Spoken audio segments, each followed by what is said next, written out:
What's up everyone and welcome back to the MMA Zone. Today, let's get started with Islam Makhachev still pushing for Kamaru Usman fight. After Makhachev's big win over JDM, many people were surprised that he called out Kamaru Usman after his fight. Since then, the MMA community has had mixed reactions about the fight, but clearly, Makhachev doesn't care. And before we continue, make sure to leave a like on the video to help support the channel. During a recent interview with Red Corner MMA, Makhachev talked about the backlash he has received since calling out Usman. According to him, he feels like it's the hardest fight for him in the division. He said the following in Russian, which was translated. I said I wanted to fight Kamaru Usman next, although the media doesn't believe in this fight, as I can see. But in my opinion, Usman would steamroll through these up-and-comers like Michael Morales, Carlos Prates, the striker.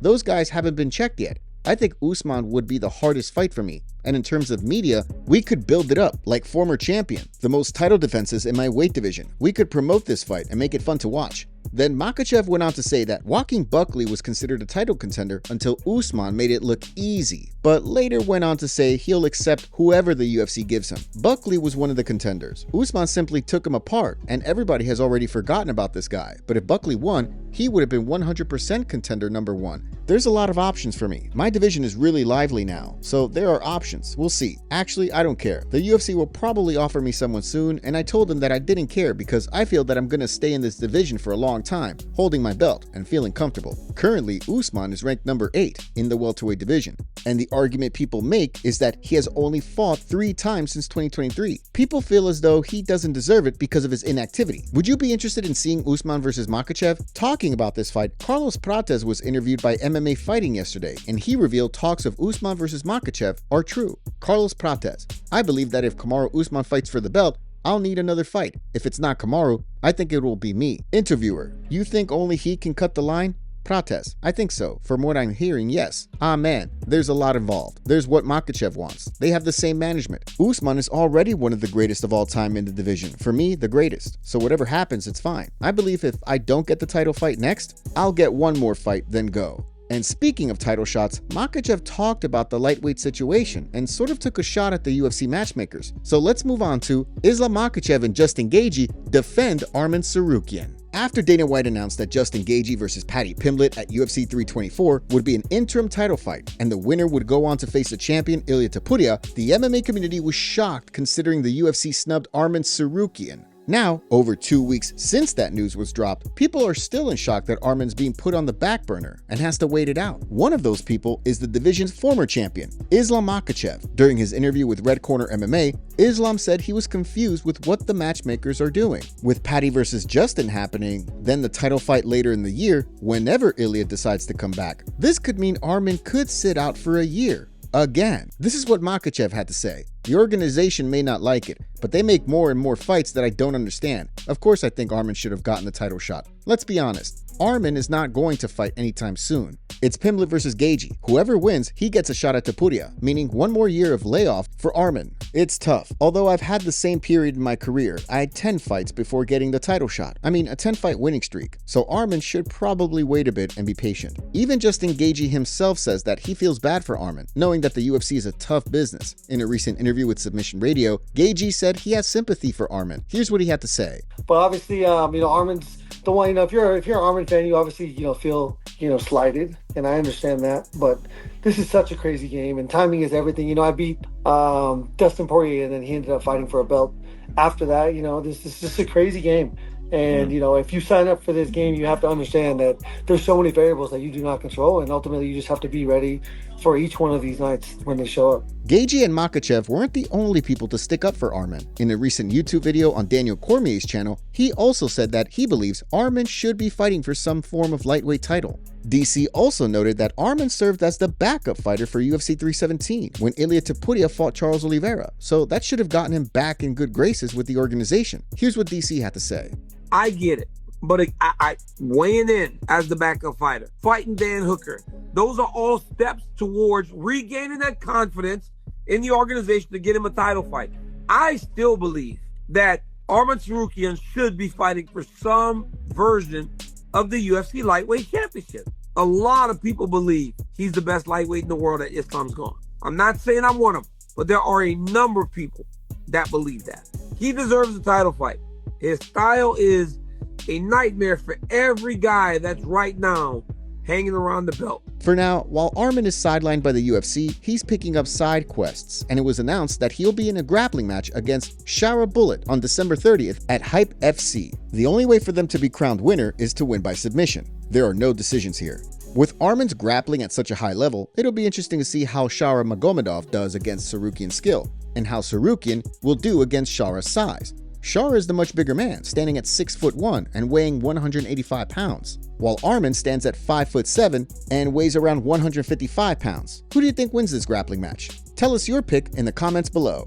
UFC updates. Ahead of this weekend's last ESPN card, let's take a look at what's happening in the UFC. We'll kick it off with AG Fight revealing a huge fight announcement for UFC Vegas 113. Last night, it was revealed that Mario Bautista will be fighting Vinicius Oliveira on February 7th. Bautista is coming off a unanimous decision loss to Umar Nurmagomedov. But prior to that loss, Mario was on an 8-fight win streak. As for Vinicius Oliveira, he's currently 4-0 in the UFC, or 5-0 if you want to count his win in Dana White's Contender Series. Oliveira reacted to the fight announcement on X by sending a message to Jose Aldo. At Jose Aldo, that will be a revenge for you, my man. Mario Bautista, you can start dreaming about me now. Then, AG Fight revealed another big fight in February. It was revealed that Michel Pereira will be fighting Zach Reese on February 21st. According to AG Fight sources, this fight has been verbally agreed to by both teams. Michel Pereira is currently on a 3-fight losing streak in the UFC, with his recent loss back in August against Kyle Dawkins. As for Zach Reese, he's currently 4-2 with 1 no contest.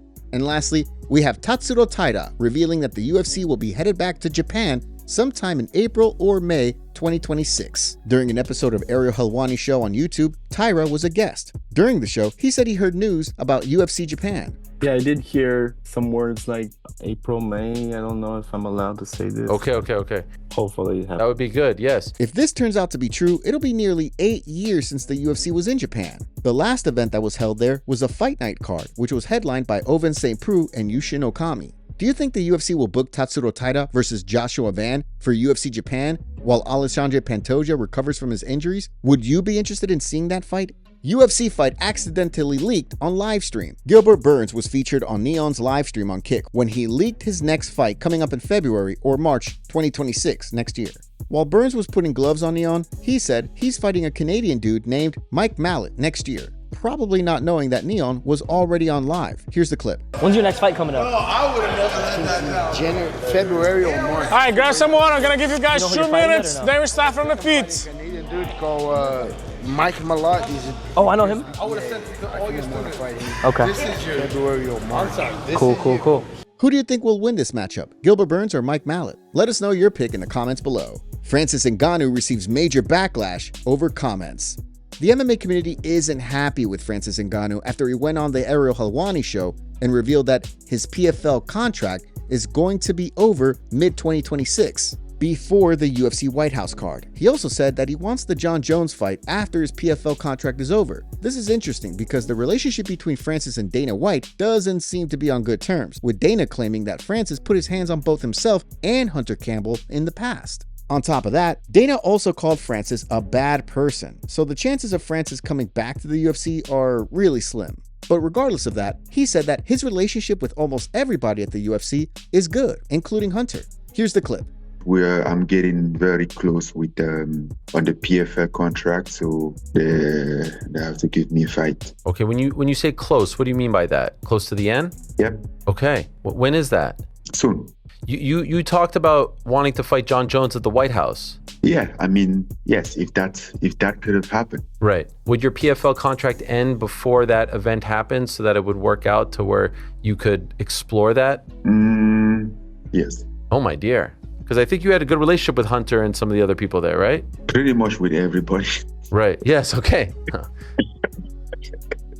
When Ariel Helwani asked Francis about Dana's allegations, he never actually denied them. He basically didn't want to talk about it and said that he's disappointed that it went this way. Francis said, "Well, I think the best person to answer that question is Dana White. You have to ask him whenever you have the chance. You ask him. You know, I kind of at some point feel very annoyed to just have to be responsible for what people say. Basically, if Dana says this, then I'm out here gonna basically defend myself of what Dana said or whomever. I think whatever he said, if he's at peace with it, It's okay. I don't find it important. I don't find it necessary. At some point it was, but over time it's not anymore. I really feel like I have less energy for drama, for stuff. You know, I just want to be in peace and people leave me alone. That's all. We shouldn't have gone this way. I would just say he's quite disappointed with the way that things went. The MMA community gave backlash to Francis for not only calling out Jon Jones and his contract with the PFL, but also for how he reacted to Dana White's allegations on him. They think that Francis is desperate to get on the White House card and that he's ruining his relationship with the PFL now after wanting to create a fighter union and bring the correct pay to MMA fighters. Here's what they had to say. The Francis Ngannou PFL partnership has been a bad look for everybody involved. Francis Ngannou's interview with Ariel today makes me think that he really did put his hands on Dana White. A simple no would have sufficed there, but he just kept avoiding the question.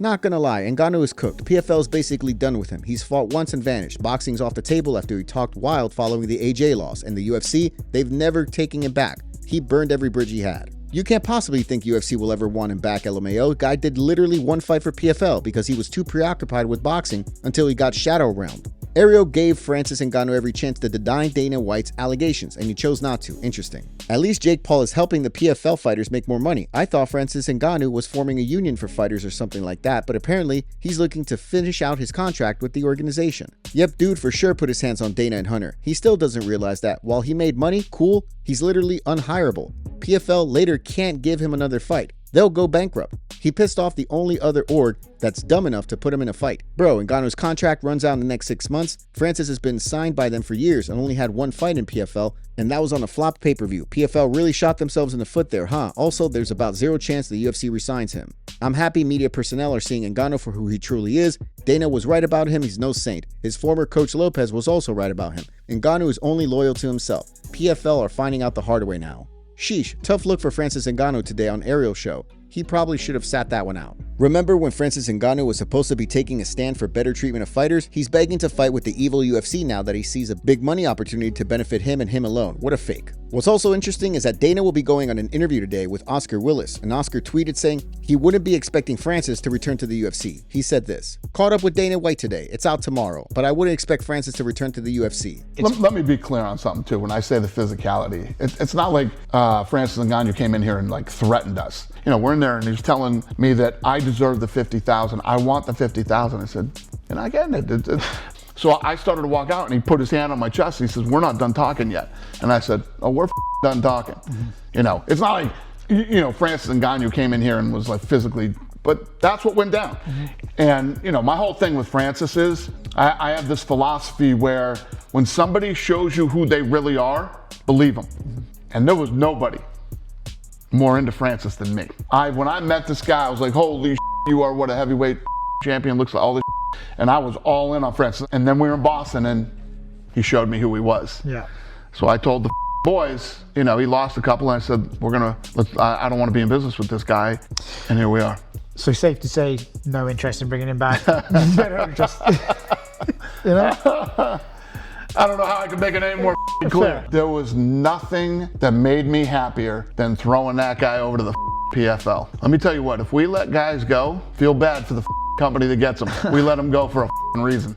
Khamzat Chimaev declines fight with Nassourdine Imovav. In a recent interview with ESPN, Khamzat declined to fight Nassourdine Imovav because they're both from Dagestan and would cause a lot of drama between the Dagestan and Chechen people. On top of that, Khamzat says that he likes Nassourdine and they know each other and both are Muslim, so he doesn't see the point in fighting him. But if the UFC wants the fight to happen and he wants it as well, he will do it. Here's what Khamzat had to say. He's a good guy. I know him, like he knows me. We know each other. If you ask me, I don't want to fight this guy because he's like, we know each other, like a Muslim, and he's from Dagestan. You know how Dagestan Chechen people like, it's a little bit like a lot of drama and the internet and all this.